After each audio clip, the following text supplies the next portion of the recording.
My next guest, which is Dave Asprey. Dave Asprey is the Bulletproof executive. He's been coming on London Real for like 6 years, 7 years. You might know him from his Bulletproof coffee, which is typically coffee with butter and MCT oil, or brain octane oil as he has.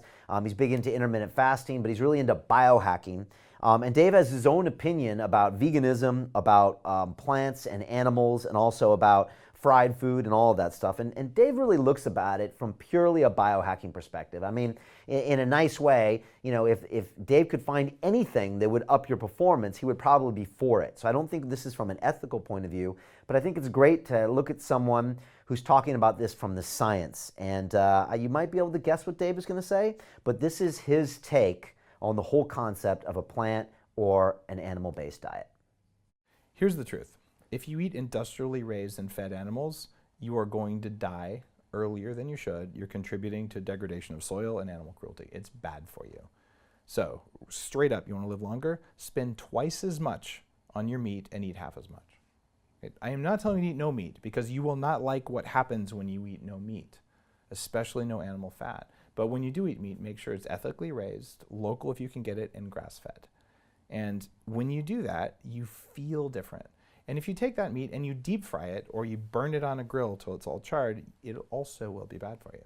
So gently cooked, non-blackened, 2 to 4 ounces of grass-fed meat once a day will absolutely transform your health. If you do that 5 times a day, it's not going to work.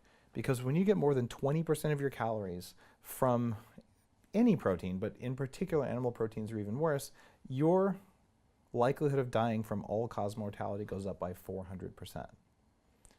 What? So it doesn't matter whether it's a car hitting you or getting cancer or whatever, but for whatever would kill you, 4 times more likely to die.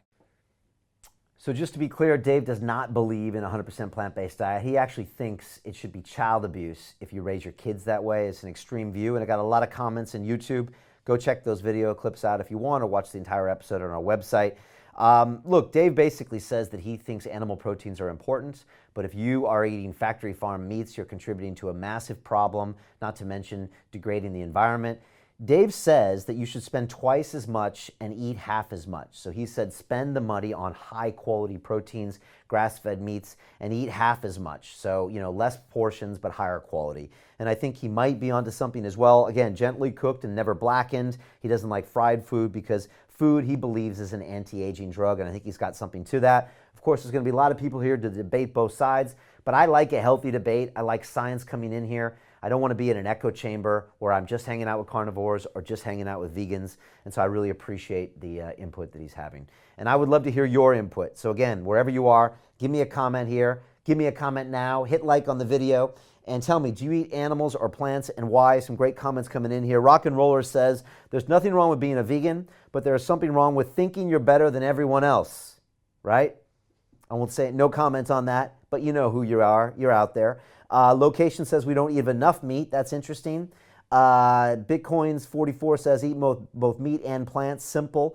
JF says a vegan here. The problem with the vegan movement is many people jump on board for the wrong reasons. Just forget vegans and have some respect for the animals. I respect that. That's a really good point. And Brian says eat whatever works for you and don't worry about telling others what to eat. That's what I say and do. So there's some great there as well. Samson Solomon said if there was a food shortage, all the meat eaters would eat the vegans. I just don't know what to say to that, Samson, but I appreciate your comment and the levity you bring in there. At London Real, we believe that individual transformation can change the world. Join us and start your journey today.